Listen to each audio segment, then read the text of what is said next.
mashallah, like I've spent time with you, and I know you regularly, like you'll read several juz a day, but maybe for people who aren't at that level, what are some like practical tips that you can give them? Because I feel a lot of times people they have a hard time connecting with the Quran. They have a hard time, to them the reason why they're able to connect better in Ramadan is because they go to the masjid and you're listening to beautiful recitations, you're going through the ayat of Quran. So you have an environment that's pushing you towards a different state, so to speak. Yeah, absolutely. Here we have to almost create that state. And as you said, you may not have that stamina, you know what I mean? You may be out of shape spiritually, Yeah, like absolutely. you understand what I'm saying? You're like, it's like you might have a goal to read one juz a day, but then maybe just a couple pages might be really hard. So what are ways you think can make that Quran experience more dynamic? Like, are there reciters that we should be listening to? Are there tafsir of Quran that we listen to? Are there books that you recommend? What are some dynamic ways to come at it at different ways? You know what I mean? Yeah, so basically what I believe is, look, our relationship with the Quran is in understanding the Quran, in reciting the Quran, and also, listening to the Quran is also a very great act of reward. So I think incorporating all of these things, and if you can start from now, if maybe you don't get through maybe we don't get through like half a juz even, right? Maybe you do 1 page a day.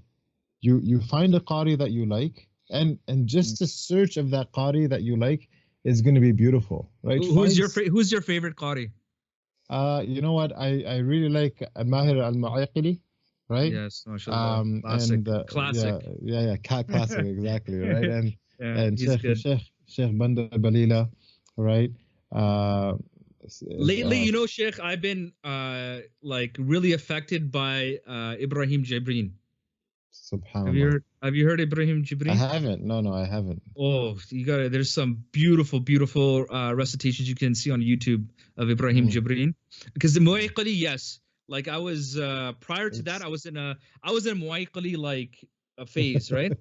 And then I started hearing a few surah from Ibrahim Jibrin, and I started going towards there. There's a very beautiful one on YouTube, I think Surah Al-Isra. It's like, mashallah, very beautiful recitation. Yeah. SubhanAllah. So but you know what I think? I think even if people just take 1 page a day, where you're doing all three things. You find the qari that you like, right? And you listen to that 1 page. You're looking into the Quran. You're listening to that 1 page. You're kind of listening with a lot of focus, right? You're looking through the Quran, and then you read the translation of that same page. So you're connecting with the meaning of the Quran, right?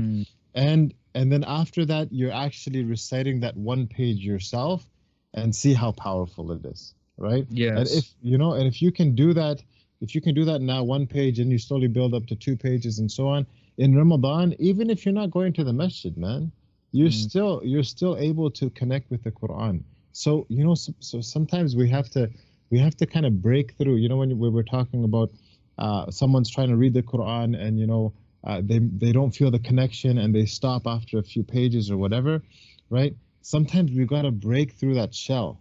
Once you break through that shell, then ibadat become like that. That's when it becomes something that you start enjoying. But you first have to break through the shell of your nafs, right? So that is basically what has to happen here.